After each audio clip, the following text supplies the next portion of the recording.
गोटे दिन में राज्य में विभिन्न स्थान में वज्रपात 12 जनकर मृत्यु होइछि। केवल कोरापुट रे 4 जनकर मृत्यु होइछि। लक्ष्मीपुर रे आई नातुणी समेत 3 जनकर मृत्यु होइछि। जिलार सेमिलीगुड़ा रे जनकर मृत्यु होइछि। जाजपुर जिला धर्मशाला रे 2 जन आदिवासी नाबालक प्राण हराइछन्ति। धर्मशाला ब्लॉक बुरुसाही रे वज्रपात हेबा परे अघटन घटिछि। ढेंकानाल जिला कामाख्यानगर और गोंदिया ब्लॉक रे 2 जनकर जीवन जाइछि। बालेश्वर जिला सोरोरे जड़े श्रमिक वज्रपात टली पड़ते। गंजाम जिलार कविसूर्यनगर और बेलगुंठारे 2 जनकर जीवन नहीं वज्रपात। गजपति जिले में जनकर मृत्यु होइछि। आज भी राज्य में कालबैशाखी संभावना रही। 5 जिला को ऑरेंज और 8 जिला येलो वार्निंग जारी होइछि। मयूरभंज, केन्दुझर, रायगड़ा, कोरापुट और मालकानगिरी जिला ऑरेंज वार्निंग जारी कर ए सबु जिले में 50 ରୁ 60 किलोमीटर बेगरे पवन बही पारे। सेहीपरि बालेश्वर, भद्रक, सुंदरगढ़, गंजाम, गजपति, नुआपड़ा, कलाहांडी और नवरंगपुर जिले में कालबैशाखी येलो वार्निंग जारी करिछि पाणीपाग विभाग। आसंता 20 तारीख सुधा युक्त 2 परीक्षाफल प्रकाश पाइब। खूब शीघ्र +2 रिजल्ट प्रकाश करने को सीएचएससी लक्ष्य रखिछि। एही प्रक्रिया एवं चूड़ांत पर्यायर रही। आसंता 4 ରୁ 5 दिन मध्य परीक्षाफल प्रकाश पाइबार संभावना रही। सूचना योग्य युक्त 2 परीक्षा फेब्रुआरी 18 तारीख आरंभ हो मार्च 28 रे शेष होइतला। मे 1 तारीख सुधा खाता देखा शेष होइछि। ग्रीष्म प्रवाह पई खाता देखारे सामान्य विलंब होइतिबारु परीक्षाफल प्रकाश रे मध्य विलंब होइछि बोली जणे अधिकारी कहिसंती।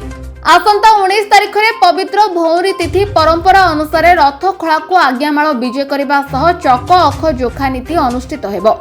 विश्वकर्मा महाराणा माने चक निर्माण में लगी पड़ता बेले यह परंपरा को नहीं रथ खଳାରେ अख निर्माण अनुकूल होता बेले यार 2 पाखक चौपट पर गोलेई करा जाउछि। प्रति रथर नाहक अख काम जारी रहितिबा बेले 2टी लेखा नाहक चक निर्माण कार्य शेष होछि। अन्यपटे रूपकार सेवक माने कोण गुजरे सिंह विराल खोदेई जारी रखिछन्ति। राष्ट्रपति द्रौपदी मुर्मू संस्कृत विद्वान जगतगुरु रामभद्राचार्य को 58तम ज्ञानपीठ पुरस्कार प्रदान करिसेंति। एही अवसर में राष्ट्रपति जगतगुरु रामभद्राचार्य को अभिनंदन जणाइथिले।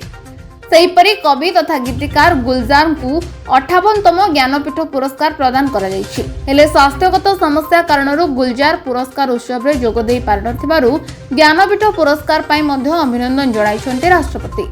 इतिहास रचिले ओलंपिक्स विजेता नीरज चोप्रा। दोहा डायमंड लीग रे जावेलिन फिंगी कले नुआ रेकर्ड। नीरज चोप्रा तृतीय प्रयास रे 90.23 मीटर दूर को जावेलिन फिंगी नुआ रेकर्ड सृष्टि करुछन्ति। लीग रो जावेलिन इवेंट रे नीरज निजर तृतीय प्रयास रे 90.23 मीटर थ्रो करी द्वितीय स्थान हासिल करुछन्ति। तबे जर्मनी रो वेटरान जुलियन वेबर 51.06 मीटर थ्रो सह प्रथम स्थान रे रहिछन्ति।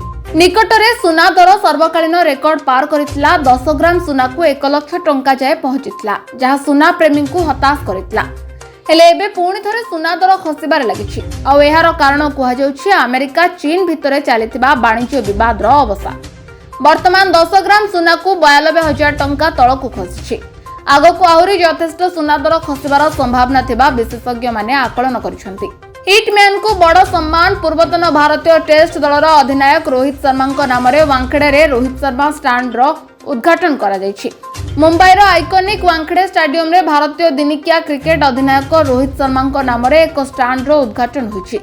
मुंबई क्रिकेट एसोसिएशन द्वारा आयोजित यह समारोह रोहित को क्रिकेट क्षेत्र में अवदान को सम्मान जणाइछि। पाकिस्तान विरोध में कूटनैतिक आक्रमण आरंभ करने उद्देश्य सबु दलर सांसदों एक प्रतिनिधि दल अंतर्जातीय स्तर में एक प्रचार कार्यक्रम आरंभ करने को जाउछन्ति। एहा माध्यम सांप्रतिक संघर्ष और यह प्रसंग में भारतर अभिमुख्य संपर्क में विदेशी सरकार मानक अवगत करा मिलिथिबा सूचना अनुसार संसदीय व्यापार मंत्री किरण रिजिजू आसंता 22 तारीख पर आरंभ हेबाकु थिबा विदेश गस्त को संयोजना करुछन्ति। सांसद मानक निमंत्रण पठा जाय सारिछि।